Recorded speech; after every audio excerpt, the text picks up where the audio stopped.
Que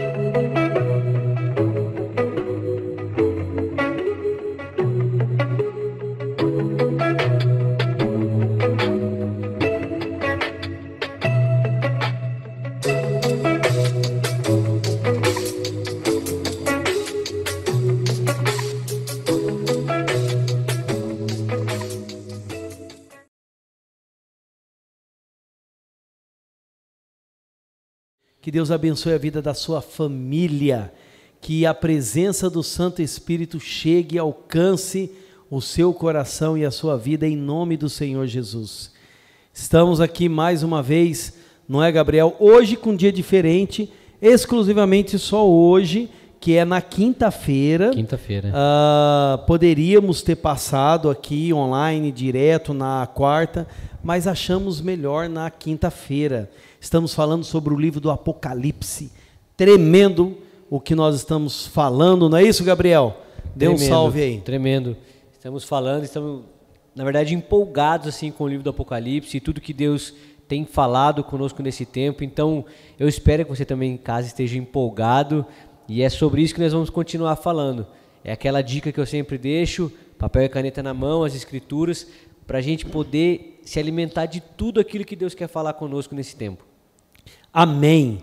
Gabriel, ora para a gente. Vamos orar. Pede a presença do Espírito Santo, que Ele ilumine esse local e nos dê sabedoria para entendermos a palavra, porque o Apocalipse, ele define quem é você, igreja ou não igreja. É mesmo. Preste atenção. Vamos orar. Pai, nós queremos agradecer ao Senhor por esse tempo. Nós queremos te agradecer pela tua presença nesse lugar e nós pedimos, ó Pai, que a sua instrução venha sobre nós. Venha sobre o meu irmão que está nos assistindo nessa noite. Pai, nós pedimos que o Senhor traga um discernimento, uma direção, um alvo, que nós possamos entender tudo aquilo que vai ser falado aqui nessa noite e que isso gere em nós um estilo de vida. Pai, o pastor acabou de dizer que o livro do Apocalipse diz quem nós somos, define quem nós somos, então começa a trazer sobre nós essa definição, começa a trazer sobre nós essa direção. Nós queremos conhecer o plano que o Senhor tem para o fim dos tempos. Gera em nós um estilo de vida dos fins dos tempos. Em nome de Jesus. Amém. Amém, amém. Bem, você que tem nos acompanhado, nós estamos falamos a semana passada aí sobre as 7 trombetas, falamos, e antes da última trombeta ser trocada ou tocada, dá uma parada, dá um silêncio. Tem um pause. Lembra daquele 30 minutos de silêncio? É. Que é um silêncio terrível. 30 né? Que você fez aquela parada de 30 segundos, né? Sim. E nós paramos. Gente, sempre houve adoração no céu, sempre houve movimento. Agora, parou, silêncio. Silêncio. Será que houve silêncio na adoração? Nunca houve. Os querubins, eu não sei. Silêncio é silêncio. Eu fiquei imaginando isso, sabia, Gabriel? Eu fiquei imaginando, falei, será que os querubins pararam de adorar? Silenciaram? Silenciaram. Ouçam. É sério, quando a gente lê, a nossa mente viaja. Eu não sei vocês que estão nos assistindo, mas a nossa mente viaja. Porque quando fala, houve silêncio no céu. Gente, silêncio é silêncio. Silêncio é sem nenhum ruído, né? Imagina. Você parou para pensar nisso? Parei para pensar. E é estranho para a gente, porque a gente ainda não experimentou desse silêncio que fala aí, porque sempre tem um barulhinho no final, alguma coisa funcionando. Sim. E quando a Bíblia fala sobre silêncio, de fato é silêncio. Meu Deus. Então, aí entra o anjo, e aí o pequeno livro que nós vamos estar falando hoje. Mas, só para lembrar, nós estamos mostrando uma posição... não estamos defendendo nenhuma posição doutrinária, não estamos defendendo, são várias posições. Então, se nós estivéssemos defendendo uma, nós teríamos que pegar do começo ao fim, e nós não estamos fechando escatologia, dizendo que tem que ser assim, vai ser assim, não estamos. eu acho que já tem muito material sobre escatologia. Sim. Então estamos estudando o livro, sim, de Apocalipse. Agora não estamos falando também sobre os pilares doutrinários. Por quê? Porque os pilares doutrinários não se mexem. Em pilar não se mexe. Eu estava conversando com o Gabriel aqui, há uns anos atrás, no Rio de Janeiro, uma construtora, se não me falha a memória, alugou o 7º andar de um prédio comercial, 7º andar. Construtora. E ali eles foram fazer uma reforma. E na reforma eles removeram um pilar. Meu Deus. Foi o que bastou para o prédio descer. Porque o prédio havia vários andares e o 7º estava basicamente no meio. Então, a hora que tirou, todo aquele peso veio. Nossa. E ruiu. Porque não aguentou, porque tirou um pilar. Então, posição doutrinária, você não se mexe. Sim. Já está fechada. É doutrina. Doutrina ninguém se mexe, porque é pilar. O que é doutrina? Se você for estudar doutrina, que um dia nós podemos estudar doutrina, seria muito a doutrina legal. da salvação, a doutrina... Então, isso não se mexe.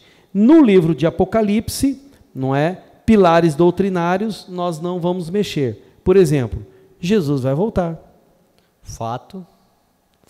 Que não se mexe. Não se mexe. Todos acreditam e a igreja espera que Jesus vai voltar. Os mortos vão ressuscitar. Gente, não adianta, vai ressuscitar. Acabou, vai ressuscitar. Isso o apóstolo Paulo já fecha essa doutrina, né? Já tinha dito sobre isso. Já tinha dito sobre isso.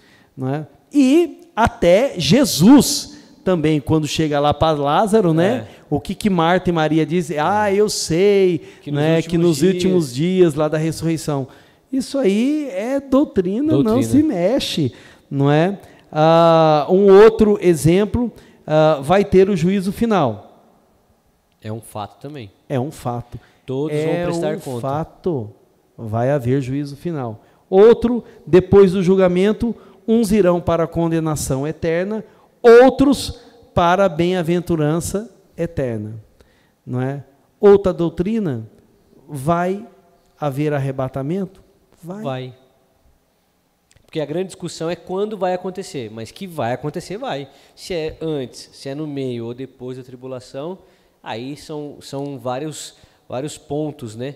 Mas que vai acontecer o arrebatamento, vai. Ok, então nós não vamos mexer. E nós não estamos aqui também para falarmos 666. Quem é o 666? Não é o anticristo, não é a besta. Não é? Então nós não estamos aqui, não vamos, porque os grandes teólogos falharam neste ponto. Pois é. E ponto. Não é? E ponto. Então, estamos passando uma visão de paralelismo progressivo. O que significa isso? O livro de Apocalipse está dividido em 7 sessões paralelas. É simples, quando você abre, você vê isso, 7 sessões paralelas. Meu querido, comece a ler o livro de Apocalipse. A primeira sessão, capítulo 1 ao capítulo 3. É claro que João, ele fala que está na ilha de Patmos, que ele foi levado para lá e que ele foi arrebatado. Ok, a gente entende o início. Mas do capítulo 1 ao 3, ele fala dos 7 candeeiros, que são as 7 igrejas. Simples de entender. Simples de entender. Simples de entender. Jesus está no meio desses 7 candeeiros. Sim. É muito simples, que são as 7 igrejas. A segunda sessão, capítulo 4 a 7, são 7 selos. O livro que João, ele começa a chorar, porque ninguém era digno de abrir, e ali no altar, estava no centro, o próprio Deus entrega na mão do Senhor Jesus, que é o Cordeiro, que era o digno de abrir o livro. O livro, ele foi escrito tanto por fora quanto por dentro, e havia 7 selos. Sim. 7 selos. Então, nós já estudamos sobre esses 7 selos. Cada selo que era aberto era algo que acontecia entre os homens, ou no céu, ou na terra, ou entre os animais. Então, Sempre, acontecia. Natureza aí sendo abalada. A terceira sessão, do capítulo 8 ao 11, que nós estudamos a semana passada, são as 7 trombetas, e no meio dessas 7 trombetas tem o que você diz para o seu filho, Gabriel. O que você já falou para ele? Ai, ai, ai, ai, ai. 3 ai.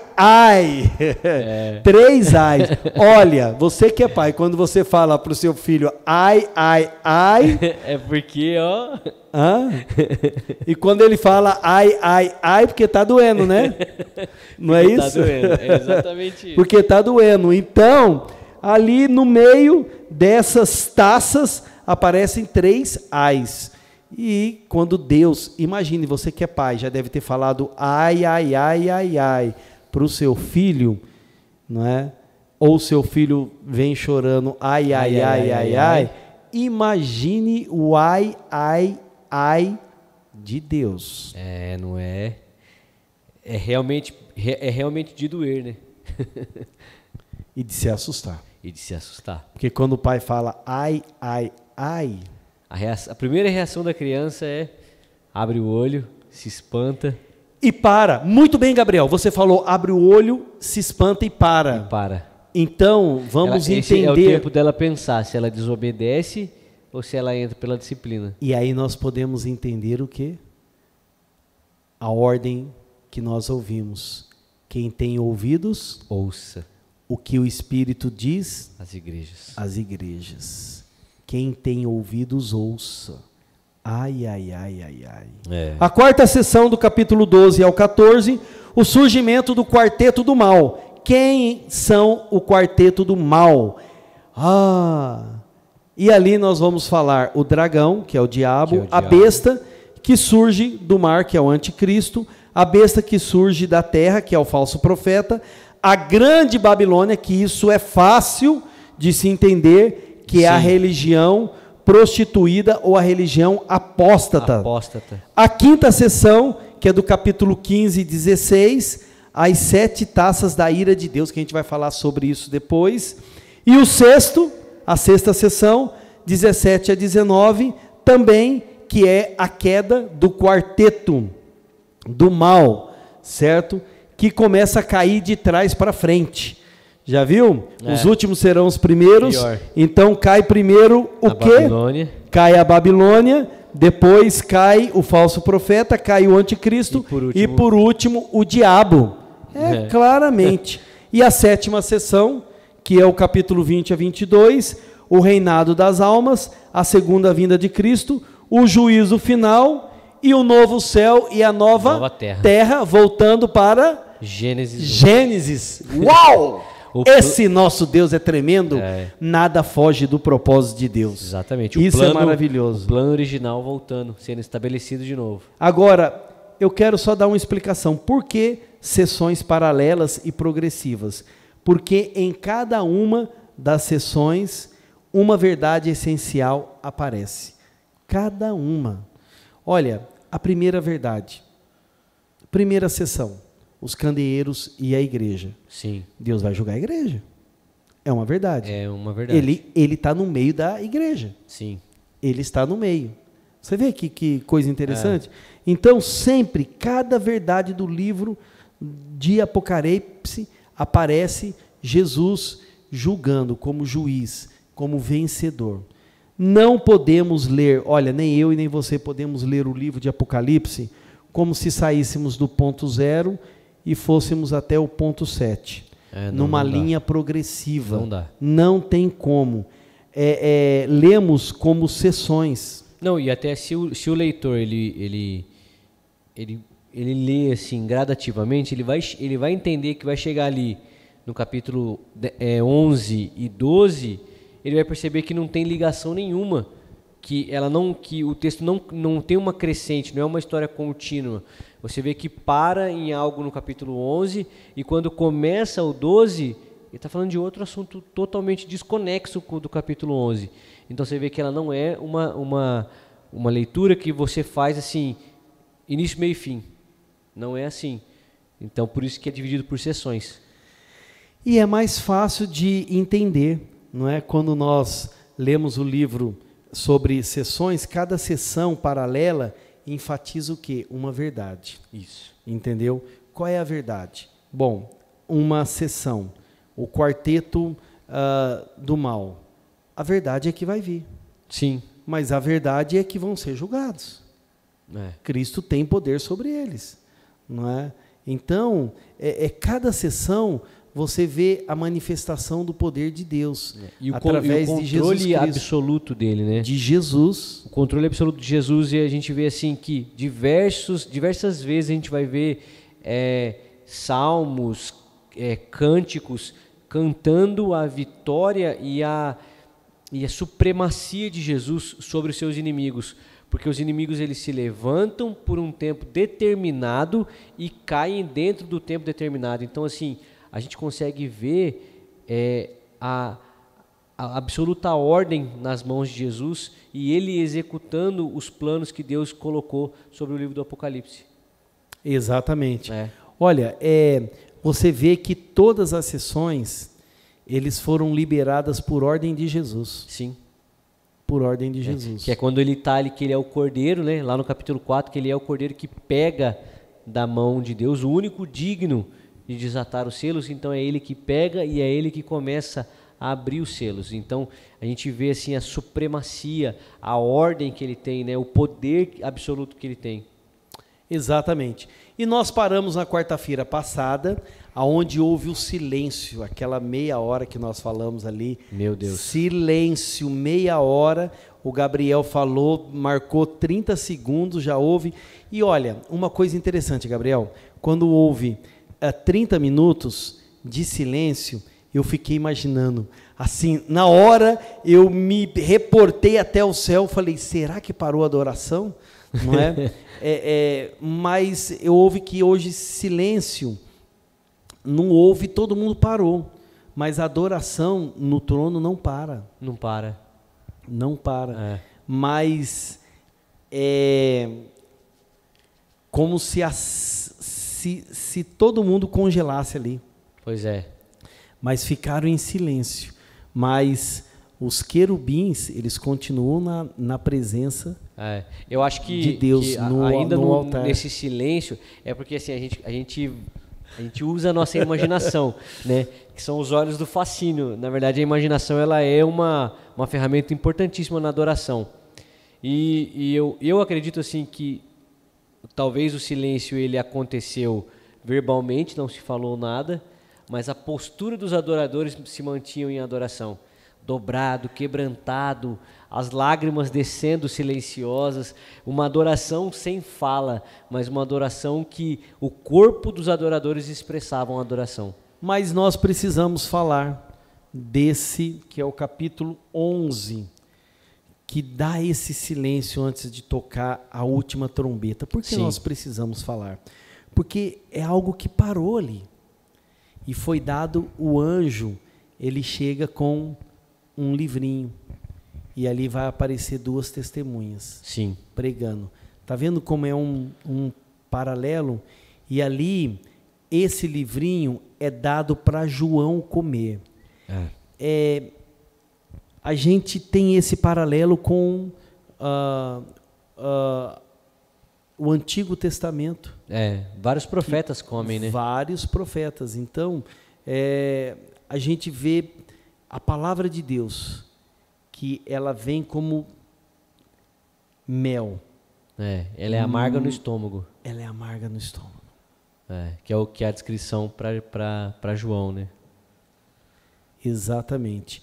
E ali, Gabriel, vamos falar um pouquinho sobre esse livro que é dado para João. E João, ele não revela, mas ele passa a profetizar. Ele não fala o que está no livrinho, não é isso? Eu gosto dessa figura de linguagem que é feita sobre João, que diz assim, que ele come, né, o livro, e ele é doce em seus lábios, mas porém amargo em seu estômago, mas a partir desse movimento dele de comer o livro, é que ele recebe uma autoridade para continuar a profetizar. Então, se a gente fizer um paralelo conosco aqui, com o que nós estamos vivendo, o consumo das Escrituras, o ler, né, e o comer, não de forma literal, mas se alimentar das Escrituras, nos dá autoridade para que nós possamos ensiná-las, nos dá autoridade para que nós possamos profetizar, que é dizer aquilo que Deus está dizendo a nosso respeito, a respeito do mundo, né?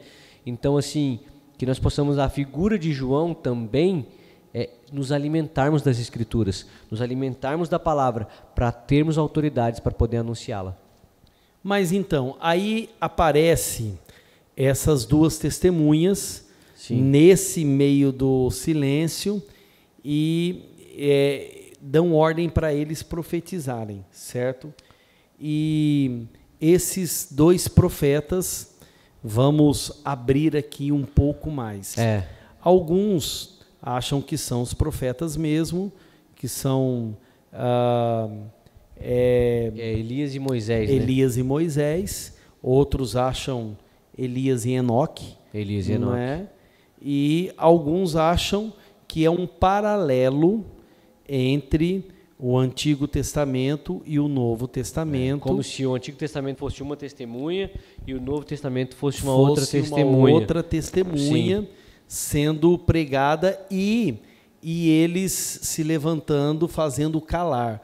Como que o Antigo Testamento já não vigora mais e o Novo Testamento também. Então, eles estão se levantando contra a palavra de Deus inteira e por completa.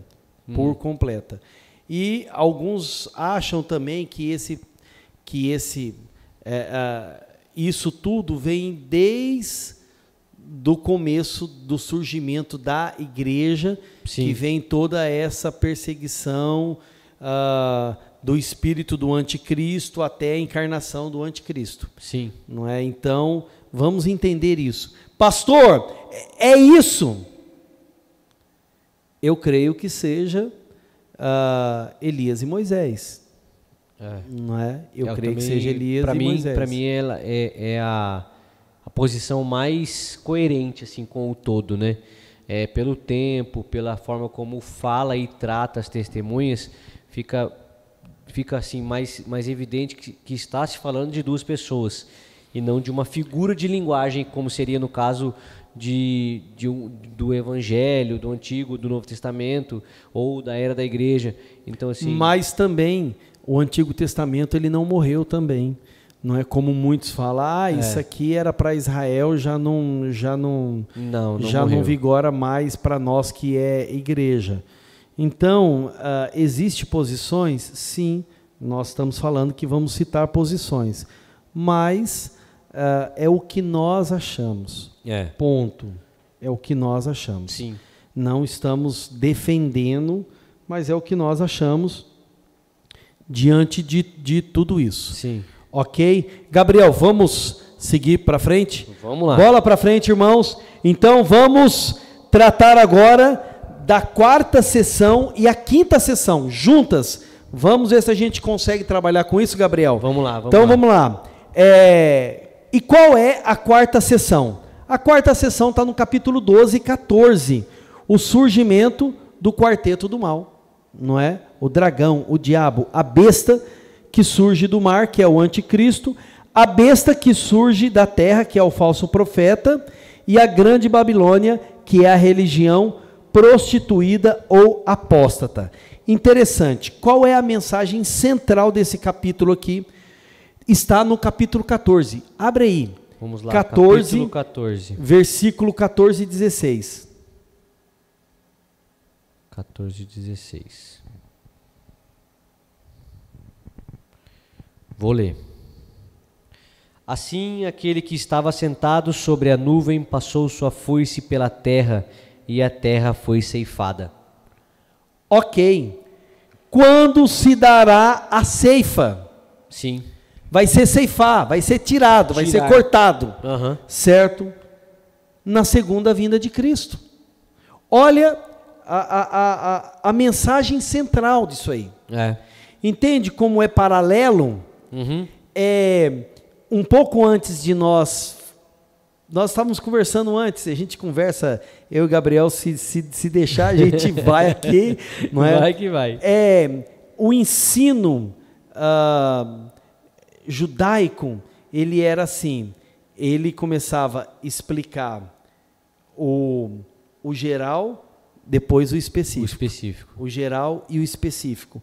E ali, a pergunta, quando se vai dar isso? É simples. Na segunda vinda de Cristo. Na segunda vinda, que é o a tempo ceifa da ceifa. não acontece antes. Abre aí, Mateus 24, 31. Mateus 24, 31. Vamos lá. Verso 31. Vou ler. E ele enviará os seus anjos com grande som de trombeta, e estes reunirão os seus eleitos dos quatro ventos, de uma a outra extremidade dos céus. Olha o que Jesus falou. Que ele vai enviar os seus anjos. Vamos lá. Ele enviará os seus anjos com o som de uma grande trombeta, e eles reunirão os seus eleitos nos quatro ventos da terra. A ceifa. É. Não é? Ele vai reunir o quê? A igreja. A igreja. Mas lê o capítulo 13, versículo 39. Jesus falando, hein? Que é esse mesmo paralelo com o livro de Apocalipse 13. Mateus 13. Mateus 13, 39. Olha aí. E o inimigo que o semeia é o diabo, a colheita é o fim desta era, e os encarregados da colheita são os anjos. Uau! É isso aí. A quarta está falando o quê? A segunda vinda de Cristo, o juízo final e as mesmas verdades sendo o quê? Repetidas paralelamente. Exatamente. Certo? Lê novamente aí, Gabriel. Olha lá. Devagar, vamos lá. E o inimigo que o semeia é o diabo. É o diabo. É o fim desta era.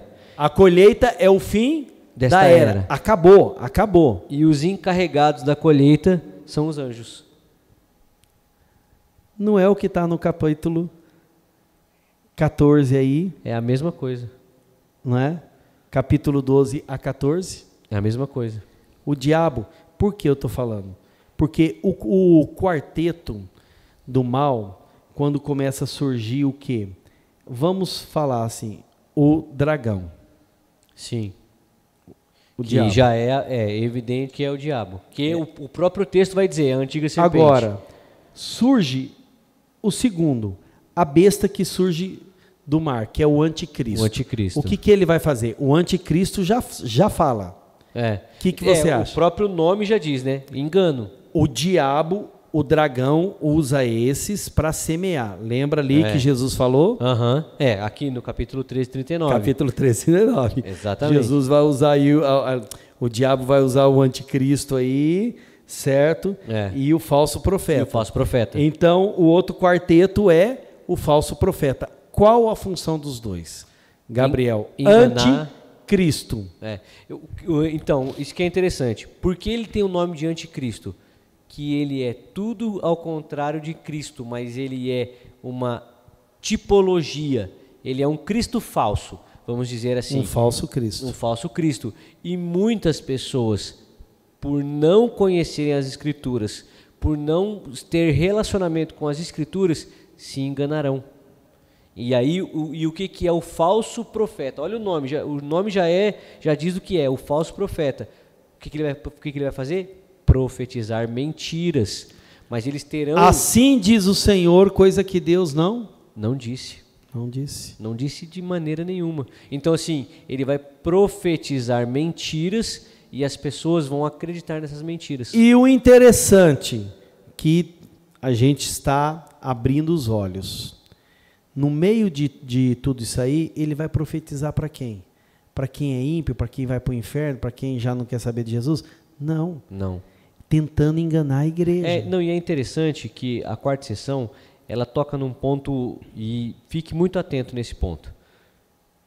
O diabo, que é o dragão, ele vai levantar dois mentirosos, vamos colocar assim, o anticristo e o falso profeta, e esses dois eles vão direcionar uma religião, a religião da apostasia.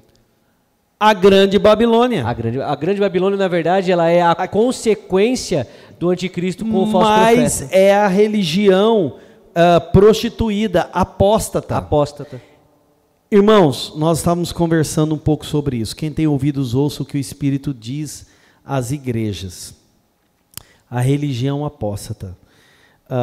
Está surgindo aí no meio de nós. Nós estávamos conversando sobre aquelas pessoas que sempre esteve no meio de nós, mas não era de nós, não era um dos nossos, Sim. que dizia, no final, vão dizer, Senhor, Senhor, em teu nome profetizamos, em teu nome, olha só. Não vos conheço. Olha, né? só o que Jesus, até profetizando, hein? Não vos conheço, afastas de mim, não é? São do maligno. Existe aquela que apostatar, é virar as costas. Sim. É deixar. Eu uma vez disse para um conhecido, muito tempo, e eu conversando com ele e tal, e ele falou, eu não vou mais na igreja, eu não quero saber mais de igreja, esse negócio de igreja, eu tenho Jesus no meu coração. Hoje em dia, eu prefiro curtir moderado, sem assim, beba minha cervejinha, sabe, faça assim, aquilo, curto, ouça um som, tal. Rapaz, o camarada era líder de casais, o camarada era assim, líder na igreja, foi muito tempo, pregou, veio do mundo e voltou para o mundo. Meu Deus. Aí eu virei para ele, eu falei assim, então, eu quero dizer, meu amigo, que você engrossou as fileiras dos apóstatas, você apostatou da fé. Apostatou. Pastor Beto, que é isso? Como assim? Eu falei, se você não quer saber mais de igreja, eu digo uma coisa para você, Deus usa a igreja até hoje, você não pode ser igreja sozinho. Não tem essa condição. Não tem. O Espírito Santo age no meio da igreja. Não é? Existe uma hierarquia, Gabriel, dentro da igreja. Pastores, profetas, apóstolos. Sim. É no meio da igreja. Essa separação, essa ceifa, quando aqui fala sobre os apóstatas, eu tenho conhecidos, amigos que apostataram. É duro falar, mas é como Demas amou mais o mundo. Amou mais o mundo. Amou mais o mundo. Então, essa Babilônia, ela não vai ser pequena não, amigo. Não tenha dúvida que vai ser uma grande Babilônia. É religião, mas é isso que ela fala, grande Babilônia. Grande Babilônia. Religião prostituída ou apóstata. Apóstata. Então, e essa relação prostituída, ela não tem uma conotação sexual, né, somente. Porque ela está falando das pessoas que vão adorar a tudo, inclusive a si mesmo. Então, tudo que é prostituído, que você entenda, é que foi rompido, não é mais como era no original, não é mais virgem. Então, quando você pega alguma coisa, você fala, isso aqui ele foi rompido, ele foi prostituído. Por isso que Jesus ele vem buscar uma noiva pura. Olha, então assim, a grande diferença da grande Babilônia, né, prostituída, corrompida, né, e da noiva que Jesus vai buscar, pura, sem mácula, sem ruga, perfeita. Quando eles falam do combustível que vem prostituído, que vem adulterado, tá vendo? O nome é adultério, né? Adulterado, não é? Olha, existe uma mistura. Alguém colocou alguma coisa no meio daquilo que era puro. Olha. E ela tá misturado ali. Isso é muito sério. Não é? Então, a Babilônia ali, e quando Jesus ele fala, que você acabou de ler no Mateus capítulo 24, 31 e Mateus 13, é Jesus falando, meu querido, é Jesus falando. É Jesus falando. Então, o que está sendo enfatizado aqui é a segunda vinda de Cristo, o juízo final, as mesmas verdades sendo repetidas o quê? Paralelamente. Paralelamente. Você está entendendo como nós estamos falando sobre o livro de Apocalipse? Ah, mas o juízo final aconteceu? Ainda não. Não. Mas é uma uma profecia que vai acontecer. É uma profecia dentro do livro do Apocalipse que vai se cumprir dentro do livro do Apocalipse. Exatamente. Agora, Gabriel, vamos para 40 minutos. Sim. Vamos dar sequência na quinta sessão? Vamos lá. Ou vamos marcar para a próxima semana? O que você acha? O senhor que sabe. O que você acha? Eu acho que fica melhor a gente colocar ela na outra sessão, porque daí a gente divide bem os temas e dá tempo do pessoal absorver legalzinho tudo que a gente está falando. Ou a gente pode pegar a quinta sessão, não é? Que vai falar das 7 taças, que a gente entende também. Que já está dentro do contexto. Que está dentro do contexto. Vamos embora? Então vamos lá. Quinta sessão.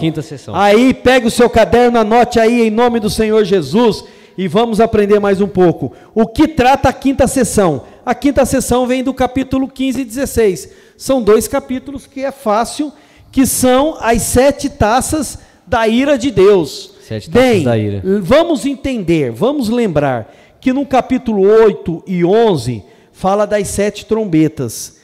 O que vem junto com as 7 trombetas? O juízo vem com misericórdia. Sim. Nas 7 trombetas. Então, Deus está dando juízo, mas está dando tempo de arrependimento. Misericórdia. Está tendo tempo de se arrepender. Só que no capítulo 15 e 16, o juízo vem completo, sem mistura, sem misericórdia. Uau! O juízo trata com o juízo final. O juízo final. Quando Jesus volta, gente, quando Jesus voltar, não tem mais jeito. Não, Ali é o ponto final para quem se arrependeu, daqueles que buscaram misericórdia, daqueles que se apostataram. Quando Jesus ele rasgar os céus e vir, e os olhos vão ver, todos os olhos verão, todos os joelhos se dobrarão. Ali, aqueles que viveram, que ansiaram o seu retorno, esses ficarão felizes. E aqueles que apostataram, viraram as costas, esses verão ali Jesus e o fim dos tempos chegando. Gabriel, pega a minha Bíblia aqui, leia só os temas. Os temas que a própria Bíblia diz, do capítulo 15 e 16. Vamos lá. Só os temas. O 15 começa assim: os 7 anjos e os 7 flagelos. 7 anjos e 7 flagelos. Gente, o que é flagelo? Dores muito terríveis. Castigo. Aí, o segundo título aqui diz assim: os remidos cantam ao Senhor. Lê pelo menos 2 versículos bem início falando sobre esse flagelo. Tá, vamos lá. Eu vou ler a partir do 6, que o tema é assim: Deus envia os 7 flagelos. Então partiram do santuário os 7 anjos com os 7 flagelos. Eles estavam vestidos de linho puro e resplandecente e portavam cinturões de ouro ao redor do peito. Ao primeiro flagelo, já está no 16. E aconteceu que ouviu uma forte voz que vinha do santuário e ordenava os 7 anjos: Ide e derramai pela terra as 7 taças da ira de Deus. Partiu, pois, o primeiro anjo e derramou a sua taça pela terra. E todas as pessoas, portadores da marca da besta e os adoradores da sua imagem, foram atacados por feridas dolorosas e mortais. A ira de Deus. Irmãos, a ira de Deus. Mas antes de derramar as 7 taças, ele fala dos remidos ali. Sim, ele fala aqui no capítulo 15, ele vai falar dos remidos que cantam ao Senhor. Exatamente.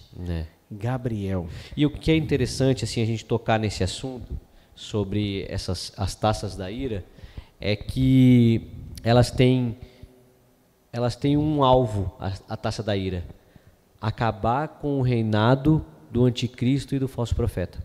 Exatamente. Ela é derramada nesse sentido de acabar com esse reinado deles na terra, né, do anticristo, do falso profeta, acabar com a religião da Babilônia, a grande prostituta, para começar o milênio e uma terra redimida, né? Que a instituição do milênio, que é o governo de Jesus por 1000 anos na terra, é para redimir a nossa terra, deixar uma terra livre da influência do pecado. Olha, presta atenção que nós já estamos chegando assim, só nessas palavras você já está entendendo o fim, como vai ser. Sim. Então, esses que apostataram, esses que ouviram o falso profeta, o anticristo, e o anticristo, e o falso profeta e a besta. Então, começa a vir as taças. Só que essas taças, ela vem sem misericórdia. Sem misericórdia. Ela vem porque Deus ainda está dando misericórdia, porque a igreja está na terra. Sim. Ainda há tempo de salvação. Então, quando Jesus voltar, não tem mais jeito de se arrepender, Gabriel. Não tem mais jeito. Não Tanto tem mais jeito. O livro de Isaías, ele tem uma profecia messiânica, se eu não me engano, é no capítulo 55, se eu não me engano. Depois eu me recordo melhor e eu falo para vocês. Mas a figura que a gente vê de Jesus nessa profecia messiânica, fazem uma pergunta: por que a sua roupa está respingada de sangue? Ele fala assim: estou vindo de pisar o lagar da ira de Deus. É uma profecia messiânica. Sim. É Jesus pisando os seus inimigos. Por quê? Porque o tempo da misericórdia, ele se encerrou. Se encerrou. E aí ele vem para trazer a ira. Agora, vamos dar uma parada. Quem tem ouvidos, ouça o que o Espírito diz às igrejas. Meu querido, o que você está fazendo da sua vida? Arrependa-se enquanto há tempo. Por quê? Quando Jesus vier, não tem mais como se arrepender. Não há é mais por isso que as outras visões têm um grande problema. Que as outras visões têm uma espécie de segundo chamado. Segunda chance. Quem não foi na primeira, pode ir na segunda. Ainda tem esperança. Então, quando você fala o seguinte: não, tá bom, não, então... Quando eu ver que o negócio tá feio, que, né, descambando, não tem mais jeito. Que não tem mais jeito, aí eu vou nessa segunda. Por enquanto, deixa eu curtir. E assim, não existe isso. Não existe, e se existisse, é assim, você teria que contar muito assim mesmo, com uma capacidade de fuga, porque você teria que suportar 7 trombetas, 7 taças, a ira de Deus sendo derramado sobre a terra. Mas o coração duro para não ir. Agora, eu penso assim, no primeiro selo que se abriu lá, eu já falava, eu me rendo. Agora, mas que Gabriel, coração duro. É interessante. Jesus veio, o portão se fecha. Acabou. Tem um anúncio de novo, ó, Jesus está voltando de novo. Não. O anjo está voltando de novo, então, olha, tá aí. Conseguiu pegar o azeite? Não tem. Não tem mais. Não tem, não é. A figura no Evangelho sobre o noivo que vem e ele fecha a porta, depois a noiva que perdeu o seu óleo, ela volta e aí ele fala assim, não está mais. Fechou. Então, assim, exatamente. Em toda a palavra, Jesus ele fala, ele dá essa parábola. Sim. Não é? Diz o seguinte: o noivo chegou, a porta é fechada. Jesus voltou, acabou. Ele chegou, a história se consome. Ela vai para o final. Não é? Agora entra o juízo. Até ali, o braço da misericórdia ele estava sendo demonstrado. A proposta de misericórdia, ela ainda estava em vigor. Quando Jesus ele desce, né, para reinar, para instituir o seu reino milenar, acabou. Então, depois você lê o capítulo 15 e 16, mas vê o que fala aí o capítulo 15 e 16, os temas. Lá da minha Bíblia. Vou agora no 16, né? O primeiro dos 7 flagelos, o anjo o segundo flagelo, o terceiro flagelo, o quarto, isso tudo no 16. Que são as taças, a que ira são, de Deus. que é a ira, né? Que E aqui sem ele trata como misericórdia. flagelo, sem misericórdia. Aí o quinto, o sexto e o sétimo flagelo, e aí começa o 17 com o julgamento da grande Babilônia. Tá vendo? Você vê que é só juízo E juízo e julgamento. Porque enquanto vem as trombetas, a gente vê ainda que tem misericórdia. Que tem misericórdia. Mas quando chega as taças, não tem misericórdia. É. É ira. Porque Deus é longânimo, mas Ele não é bobo. Sim. Tem uma frase que a irmã Terezinha, aqui da nossa igreja, ela sempre diz: Jesus não é brinquedo. Exatamente. Não brinque com Jesus. E o que é interessante para nós que somos cristãos, e a gente precisa abrir os nossos olhos para isso. Eu já falei isso algumas lives atrás e vou tornar a falar. Nós amamos a revelação de Jesus como o homem de dores, né? Que é ali de Isaías 53, um homem de dores. Né? A gente ama o Jesus que subiu na cruz e pagou o preço pelo nosso pecado, mas nós também precisamos amar o Jesus que abre os selos. Sim. O Jesus que vem julgar com justiça divina, né? Porque o evangelho completo, a boa notícia completa sobre Jesus que veio para nos salvar e que vai vir nos buscar, também compete a isso. Então a gente precisa amar o Jesus da cruz, mas nós precisamos amar o Jesus da espada, né? Que vem com seu cavalo branco e da sua boca sai uma espada. Nós precisamos amar Jesus de uma forma completa. Gabriel, quando eu preguei nessa semana sobre as três providências, não é? As Sim. três cruzes, o que ela significa, a cruz do centro, ela significa que Deus está no meio, Deus está no controle, Deus está entronizado. Deus, porque Ele está no meio.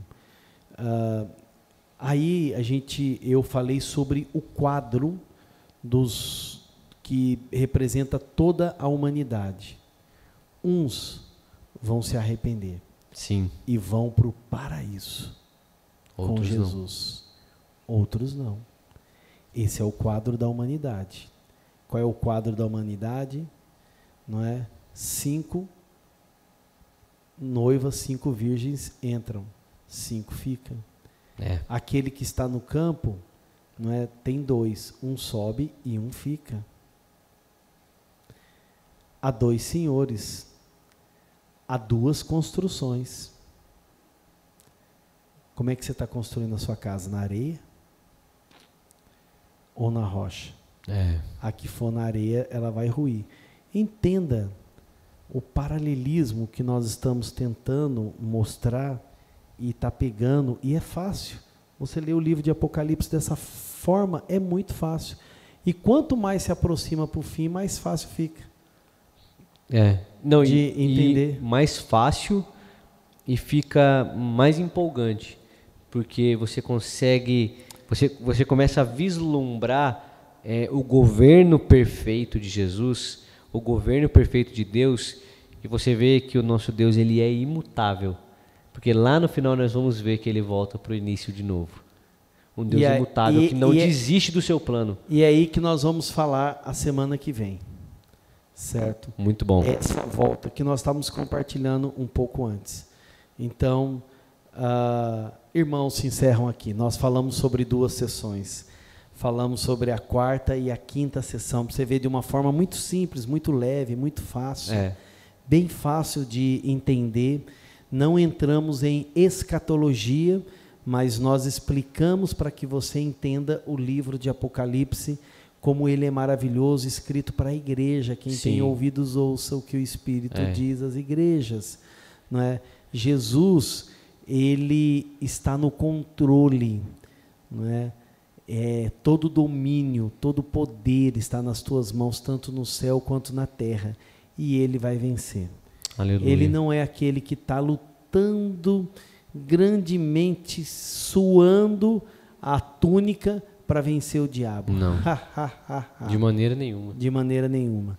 O diabo já está vencido. É. Falta pouco tempo. Então, é isso, já está vencido. Ponto final. Ponto final. É como... É que, na verdade, a gente fala sobre a batalha do Armagedon, mas ela é uma batalha que não vai resistir, porque a força de Jesus, ele vem e com o sopro da sua boca... Você acredita ele acaba com seus inimigos. Nessa batalha do Armagedon, se você for ver milhares e milhares, se você vê fotos, figuras do Armagedon, é um morro muito pequeno, não cabe milhares e milhares do mundo inteiro ali. Uhum. Então ali é uma figura de linguagem. Uma figura de linguagem. Eu acho que assim, ele quer dizer que todos os países estarão ali através de um líder, através de uma pessoa que corresponde a milhares, né? Vamos dizer assim. Porque quando você fala o seguinte, que as pessoas quando visitam Israel e falam aqui vai ser a batalha da Armagedon, onde Cristo ele vai... espera, não cabe milhares e milhares e milhares, como depois a gente vai ler justamente sobre isso. Então, o livro de Apocalipse tem muita figura de linguagem, que nós precisamos entender isso. E a gente precisa encontrar esse equilíbrio dentro do livro do Apocalipse, o que é literal e o que é uma figura de linguagem, né? E você vai ver que algumas coisas elas são muito figura de linguagem, e você vai ver que muitas coisas são literais, né? A própria leitura vai te dar essa dinâmica de você entender o que é literal e o que é uma figura de linguagem. Por isso que é importantíssimo a gente ler, a gente mergulhar no livro do Apocalipse, porque, na verdade, afinal de contas, bem-aventurado é aquele que lê e pratica, né? Sim, que guarda o livro. É uma figura de linguagem quando você vê, eu vi um cavaleiro montado no cavalo preto, e aí você vai ver, será que a gente vai ver o cavalo? Pois é. O capítulo 12. O dragão com 7 cabeças perseguiu uma mulher que estava grávida, que estava nos céus. Uma figura de linguagem, uma evidência de uma figura de linguagem, que não é algo literal. Exatamente. Bem, meus queridos, terminamos aí a 5ª sessão, falta a 6ª e a 7ª, numa linguagem simples, bem prática de ser entendida. Glória a Deus, Gabriel. Cada dia que passa eu tenho aprendido a te amar mais. Muito bom, estamos juntos. E é bom estarmos aqui, com certeza. E temos que ir embora, temos que encerrar, em nome de Jesus, e nós vamos encerrar. Nós Amém. Vamos orar. Nós vamos ficar em pé não, Gabriel? Vamos ficar sentados mesmo? Orar. Vamos orar, pedindo a sabedoria, a soberania do nosso Deus Criador. Não esqueça, semana que vem. E na próxima semana, aliás, no próximo mês, nós estamos preparando, vamos preparar um outro cenário, tudo. Nós estaremos falando sobre os milagres de Jesus. Muito vamos bom. Pegar ali o Evangelho, vamos ver vários milagres, mas vai haver pessoas testemunhando aqui. Muito bom. Falando sobre milagres de Jesus. Hoje nós estávamos comentando de algumas cenas, como que a gente poderia fazer. O Gustavo estava falando hoje, não é? De como seria, mas né? Nós estaremos preparando. Talvez a gente tenha aí umas 2 semanas para nós prepararmos. Vamos dar essas 2 semanas de descanso. Também estamos entrando entre pais e mestres. Não esqueçam, o que seu filho está aprendendo na escola. Fique atento, é um novo programa que está surgindo aí com mestres que vão se levantar aí contra o ensino do anticristo, que estão ensinando para as igrejas, para as crianças, deturpando a mente, a inocência das crianças. Então, preste atenção, aí na próxima semana já vai estar saindo aí a gravação piloto, nós já estamos preparando, ok? Vamos orar? Vamos orar. Pai, em nome do Senhor Jesus, a Tua palavra diz, quem tem ouvidos ouça o que o Espírito diz às igrejas. E como nós ouvimos sempre, o Senhor não é brinquedo, o Senhor tem falado, o Senhor vai julgar essa terra, mas o Senhor vai buscar a Tua igreja também, Senhor. E a sua igreja vai vencer juntamente contigo, que é mais do que vencedor. É o que a tua palavra diz, somos mais que vencedores, mais que vencedores. nós fazemos parte desse corpo. E o Senhor é a cabeça. É o cabeça, Deus. A cabeça do corpo. E o corpo vai estar vencendo juntamente contigo, Deus. Amém. Porque o Senhor veio para vencer. Todo o poder, toda a autoridade está nas tuas mãos. Amém. Muito obrigado pela vida dos meus irmãos. Jesus. Obrigado por todos que estão assistindo. Em nome de Jesus. Amém. Amém. Que o Senhor te abençoe e que o Senhor te guarde. Em nome de Jesus. Eu acredito nessa obra. Jesus é a sua melhor opção. Que Deus te abençoe. Até a semana que vem.